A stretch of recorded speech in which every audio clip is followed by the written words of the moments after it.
Hi, welcome to the Inner Office Dating Why Not to Participate seminar.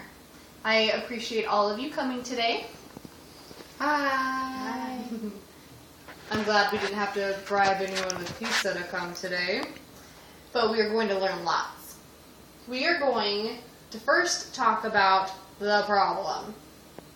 Inner office dating does cause complications within your work environment. But what's the big deal? Why should we even care?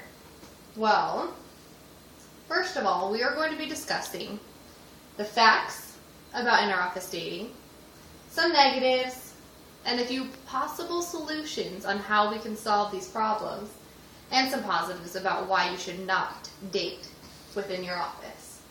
So, moving forward, here are some facts.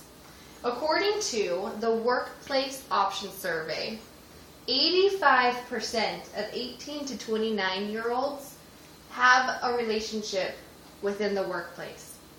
85% of those people. That's a lot of people that kind of get it on in the office space. 40% of those people date their supervisors. They're banging their boss in the coffee room. Yeah, that's right. However, according to Career Builders, they did their own separate survey, and they surveyed that 31% of people that date their coworkers end up marrying their coworkers. That's not too bad.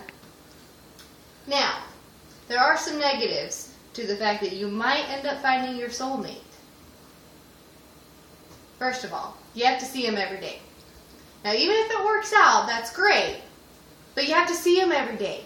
I love my husband, but I'm pretty sure that if we spent 24/7 together, after maybe like a week, maybe even longer, because I love him, but we'd probably want to pull our hairs out.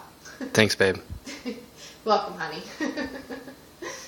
However, if it doesn't work out, you still have to see him. You still have to go into the office. You still have to deal with him every day. Awkward. Yes. It might be a little awkward. There might be some tension there. And along with that, you might also cause your coworkers to feel like they have to divide. And then some of them go with Bobby, some of them side with Susie because, well, let's face it, you're friends with your coworkers and sometimes they just feel like they have to pick sides. The other different negative is you could get lawyered. Some people will come in and some people just aren't mature enough to handle these relationships and these breakups. And then Susie's going to be complaining